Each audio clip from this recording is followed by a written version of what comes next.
আজকে আমরা সমাধান করব সপ্তম শ্রেণীর রায় ও মার্টিন প্রশ্ন বিচিত্রা 2025 125 নাম্বার পেজে 14 নাম্বার স্কুল। ইতিমধ্যে আমি 1 থেকে 13 পর্যন্ত স্কুলের যে ম্যাথের যে মানে এমসিকিউ টাইপের কোশ্চেনগুলো থাকে সেই এমসিকিউ টাইপের কোশ্চেনগুলোকে আমি সমাধান করেছি। ঠিক আছে, তার আগে বলে নিই, যে সকল ছাত্রছাত্রীরা আমার ভিডিওগুলো দেখছো তাদের কাছে আমার একটা ছোট্ট রিকোয়েস্ট, যারা আমার চ্যানেলকে আগে থেকেই সাবস্ক্রাইব করেছো তারা ভিডিওগুলো দেখো, যারা এখনও আমার চ্যানেলকে সাবস্ক্রাইব করোনি তারা সাবস্ক্রাইব করো এবং আমার সাথে থাকো। তোমাদের একটা লাইক আর একটা কমেন্ট, একটা শেয়ার পরবর্তী ভিডিও বানাতে আমাকে উৎসাহ দেবে। সকল ছাত্রছাত্রীকে জানাই আমার অন্তরের অন্তঃস্থল থেকে শ্রদ্ধা এবং ভালোবাসা। চলো, 14 নম্বর স্কুলের প্রথম কোশ্চেনটা দিয়েছে শূন্যস্থান পূরণ করো। দেখো বলছে একের দাগেরটা দিয়েছে, বলছে শূন্যস্থান পূরণ করো। 1 টাকার 1/2 অংশ সমান কত পয়সা। ঠিক আছে, 1 টাকা 1/2 কত পয়সা সেইটাকে আমাকে সমাধান করতে হবে।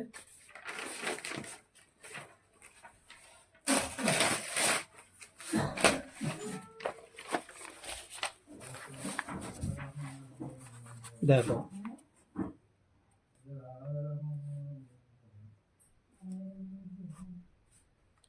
দেখো 1 টাকা আমরা কি জানি, আমরা জানি 1 টাকা সমান 100 পয়সা। তাহলে বলেছে 1 টাকার 1/2 অংশ সমান কত পয়সা।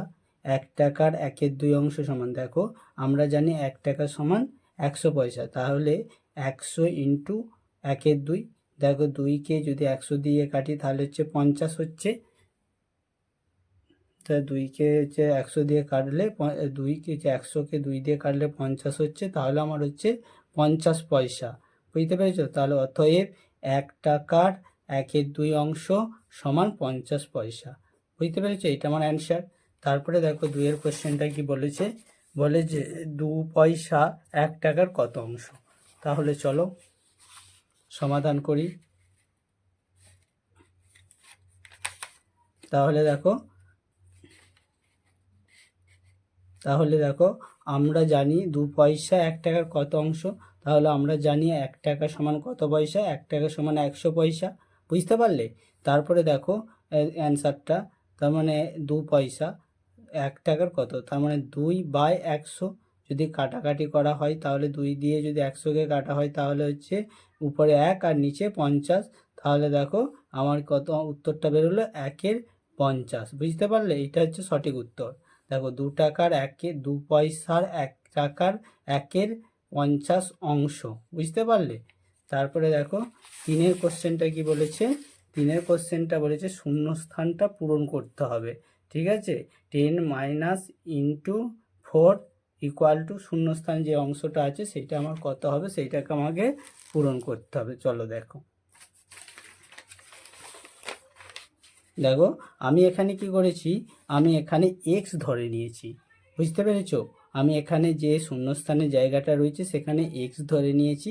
ঠিক আছে, না এক্স না ধরলে এটা গুণ করলে এইটা একই এসে রেজাল্ট হয়ে দাঁড়াতো।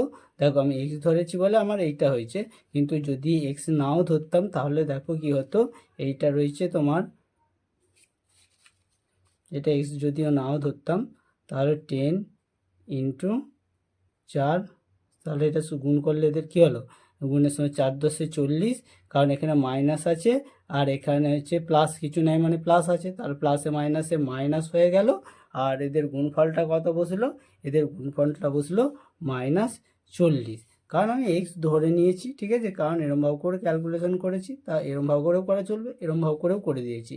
বুঝতে পেরেছো? শুধু এটা গুণ করে দিচ্ছি, 4 10 40, এখানে কিছু নাই মানে প্লাস আছে, এখানে মাইনাস আছে, প্লাসে মাইনাসে গুণ করলে কি হয়ে যাচ্ছে মাইনাস, তাই জন্য মাইনাস বসে গেছে আগে, তাই জন্য 4 10 40। বুঝতে পারলে? তারপরে দেখো তারপরে কি বলেছে, দেখো বলছে 4-এরটা এমন তার 1টা 2টো 3টে, এবার 4-এরটা বলেছে শূন্য হচ্ছে ফাঁকা ঘরটি পূরণ করো। এবার এখানে আমাকে চতুর্থ সমানুপাতিটা বার করতে হবে। চতুর্থ সমানুপাতিটা কিভাবে বার করেছি দেখো, চতুর্থ সমানুপাতিটা, তাহলে দেখো আমি এখানে ধরে নিয়েছি চতুর্থ পদটি সমান এক্স, বুঝতে পারলে? তাহলে দেখো 5:7 সমানুপাতি 25:x। তাহলে আমরা কি জানি, দেখো আমরা হচ্ছে এরমভাবে করে লিখে নিয়েছি, হচ্ছে 5/7 ইকুয়াল টু 25/x, এটার সাথে এটা গুণ হচ্ছে, তাহলে 5x সমান এটা হচ্ছে 5x, এটার সাথে এটা গুণ আর এটার সাথে এটা গুণ, তাহলে 15 হচ্ছে 5-এর সাথে এক্স গুণ হলে 5x হয়ে যাচ্ছে, আর 7 × 25, তার মানে এটা গুণ আকারে রয়েছে। এবার এক্সের যখনই ভ্যালু বার করছি, দেখো 25 × 7/5, 5×5 25, 5 হলো আর 7 পড়ে রইলো, তাহলে 5-এর সাথে 7 গুণ করলে হচ্ছে 35।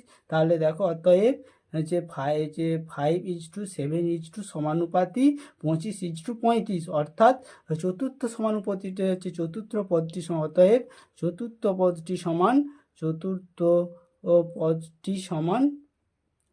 পদটি সমান 35। বুঝতে পারলে?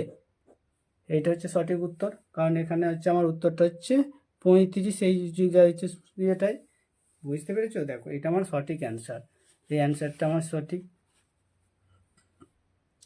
বুঝতে পেরেছো? তাহলে চতুর্থ সমানুপাতি চতুর্থ পদটি হলো হচ্ছে চতুর্থ পদটি হচ্ছে 35। বুঝতে পেরেছো?